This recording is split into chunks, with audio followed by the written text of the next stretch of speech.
Now, the Franchise Junction was founded in 2017. Franchise management specialist has been around since 2007. And Tace van Sail says he's got a unique approach to traditional investment opportunities. He cultivates happy investors, and creates jobs. He's our favorite kind of guy. Are you ready? Stop shaking. They're really quite friendly. No. There we are. Shaking. Be nice I'm to not us. shaking. You were. Good morning, everybody. That was really not the interest I was actually looking for. I thought the music's going to play and then I'm going to look like I'm rocking this joint. But that's my introduction from the Franchise Junction.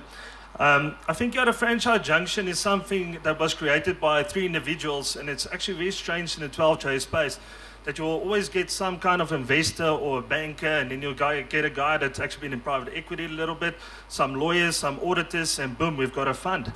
And that's what we're also all about. But the big thing about the Franchise Junction is the fact that we are passionate about franchising and that we are passionate about creating jobs. I think that's very important.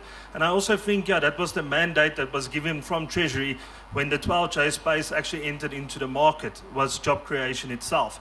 So for every million that gets placed with our fund, we actually create 6 indirect jobs and 4 direct jobs.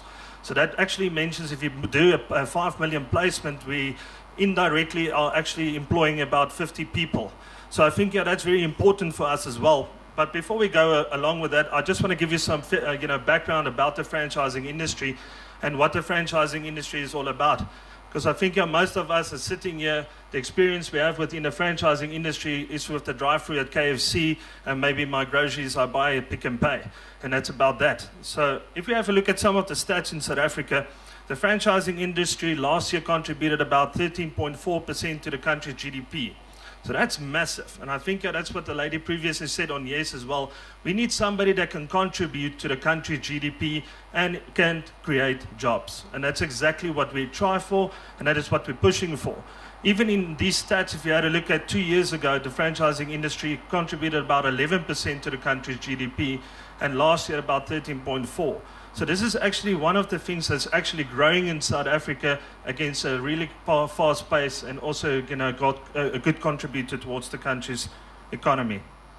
So if you have a look at the estimated turnovers for the franchising market over the past few years, back in 2013 at 302 billion, and last year be in the estimate of about 587 billion.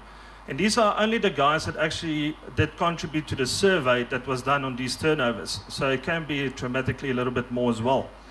2 out of 4 new franchises break free in the first year on investment. Shows you as well, again, a lot of risk talk here this morning. You can hear, and you're still going to hear a lot about risk as the other funds also comes up. But I always say risk is something, but it's how you manage it is the difference on it.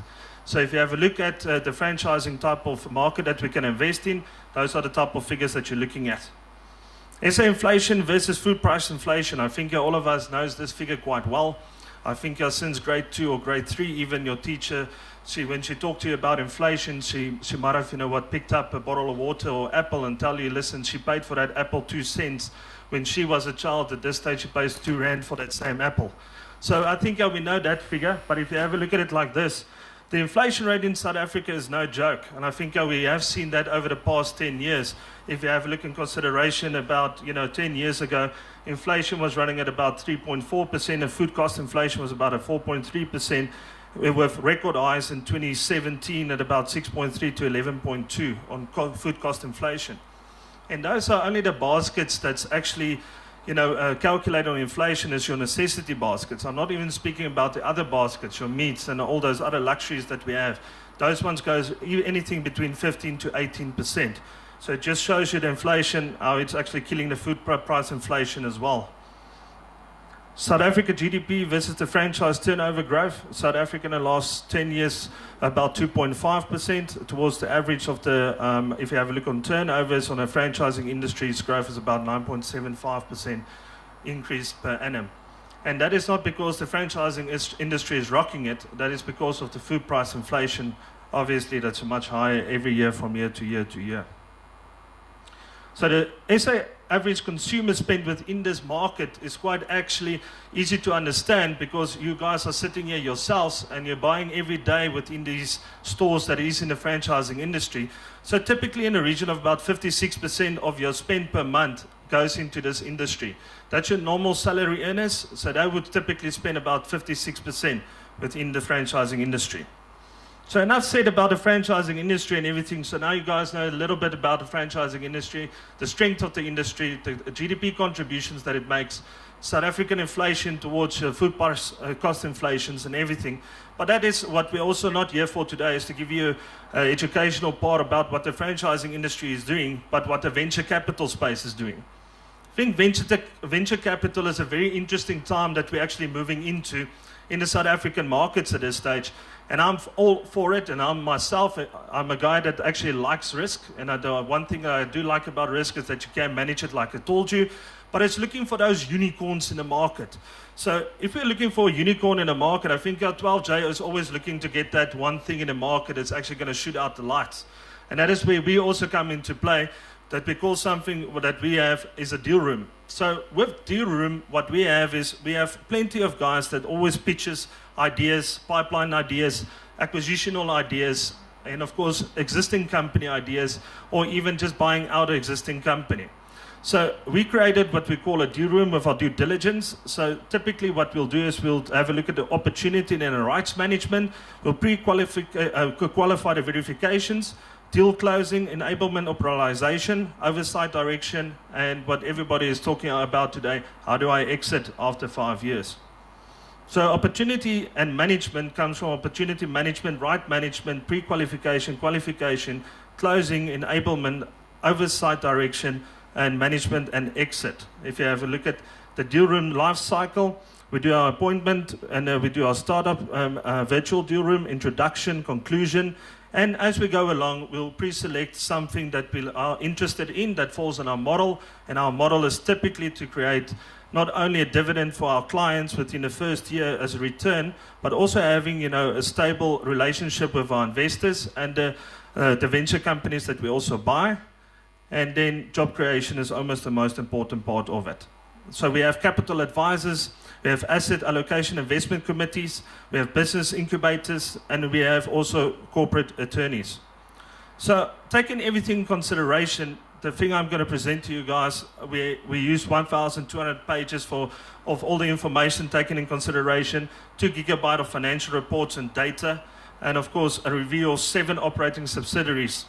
And we came to the conclusion of a 28-page evaluation report, a 150-page desktop DD report that's also available for your review as well after today.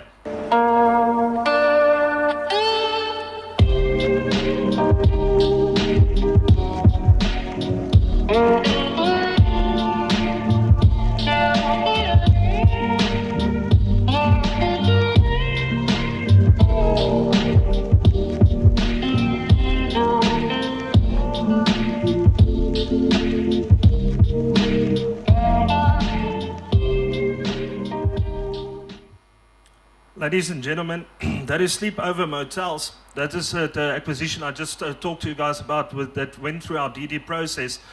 This is actually a very unique opportunity to keep in mind that we're still a third world developing country. But in actual facts, if you look at those pictures over there, and the hotel space within the container space is all over Europe and Australia already. So we're quite behind on it, but it's quite a unique idea. So what we have done is we actually acquired this company itself, and now we're going to roll out the first 3 full set hotels with between 50 and 60 rooms, pre-approved 3 sites already, rezoned, everything is done. Then with a 5-year rollout plan with additional 20 that we're going to franchise out. So if we don't franchise it out, we'll do another fundraise and we'll be the franchisee. And I'm going to talk to you guys more about that. So the Franchise Junction VCC offering, I'm going to talk to you with our registration and licenses that is in place, that has to be in place. Everybody sitting here knows that. Our professional advisors is Grant Thornton, VCMS, and of course the promoter and the management company is also the Franchise Co.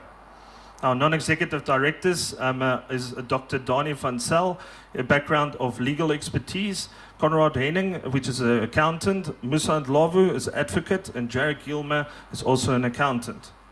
So our investment strategy is quite unique. We keep our focus, we have our objectives, and we have to construct our exit after the 5-year term so that when the client wants to exit, there will be exit available. So again, the investors, we have our investment committee, we have our audit committee, and then way at the bottom, after we've built our cap, we have our franchises that we can invest into. If you have a look at the risk and return, I think this is another slide that everybody knows about, where we see ourselves in the venture capital space, that this is a high-risk type of investment. High risk, high rewards. But again, I want to say is how you manage those risks, and of course, what is the underlying asset that I'm buying and that I'm investing into. Is there a physical underlying asset, and is it available to be exited after 5 years? So, tax beneficial, we know that you can claim up to 100% of your tax bracket in whichever entity that you want to invest into. The dividend return that we aim for is about at 8.5% per annum. Ordinary share growth is projected between 4 to 6. So targeted IRR is in the region after all costs, taxes, etc. On a maximum scale of 45% is in the region of about 21%. So we are raising about 75 million in the registered prospectus that is already open and ready for cap raising. But we have about 150 million available in a pipeline of pre-qualified franchises that we can also invest into. So that is the offering for the franchise junction and the offering that they're making towards the public and the investors, the potential guys that's sitting here. But I always say as well as you're only as successful as obviously that you have to run and maintain this company for the next 5 years. So who is going to manage and run these acquisitions for the next 5 years? So the company that we have selected is called the Franchise Co, with more than 10 years experience within the franchising industry, as multiple brand managers within the franchising space in South Africa over the past 10 years, with a well-known track record as well between franchisees and franchisors. So ladies and gentlemen, I give you the Franchise Co.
Ladies and gentlemen, saying that and watching that video, I think it's quite obvious what we do in the franchising industry, that we're multiple brand managers.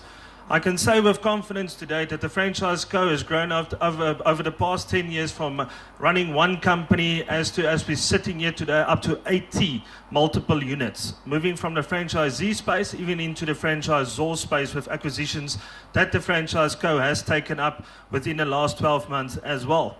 So the background for the Franchise Co is that there are active private equity role players in the market for the past 10 years, and we've actively raised in the last 3 years in the region of about 220 million. So we have raised in the past, we are servicing dividends as we speak, and we have exited acquisitions in the past as well. I think that makes us strong as we are standing here in front of you today, and not only telling you that the benefits with the Franchise Co is sustainability, but now you can also engage with sustainability and risk management in a 12J platform. So brand management and operations, that is what our IP is all about. We have a turnkey solution on all franchise multiple units when it comes to payroll solutions, HR solutions, tech solutions, marketing solutions, everything that a normal franchisee would need to be quite successful for the next 5 to 10 years if he's going to open up a startup company. Brand development, we also developed our own brands in the past, which is also in the markets as we speak, doing quite well. So that also shows you that innovative ideas within our think tank also gets rolled out, and that we actually execute on what we say and we don't just talk about it. Brand acquisitions, I did speak to you guys quickly about how we do our brand acquisitions. Usually these presentations can take up to 45 minutes. I had to push it in for about 20 minutes. So please, afterwards, we will be available for your questions and in-depth answers. And obviously, if you guys want to have a one-on-one with us, on a later stage, we're also available to do that. So that is our story. That is the Franchise Co in partnership with the Franchise Junction. Please, guys, enjoy the rest of your day. I think there's lots of good ideas that's going to roll around here. And open up your minds towards the venture capital space, because this is what it's all about. We are a developing country, and it's very important to invest into these type of acquisitions that we are presenting here to you guys today. Thank you very much.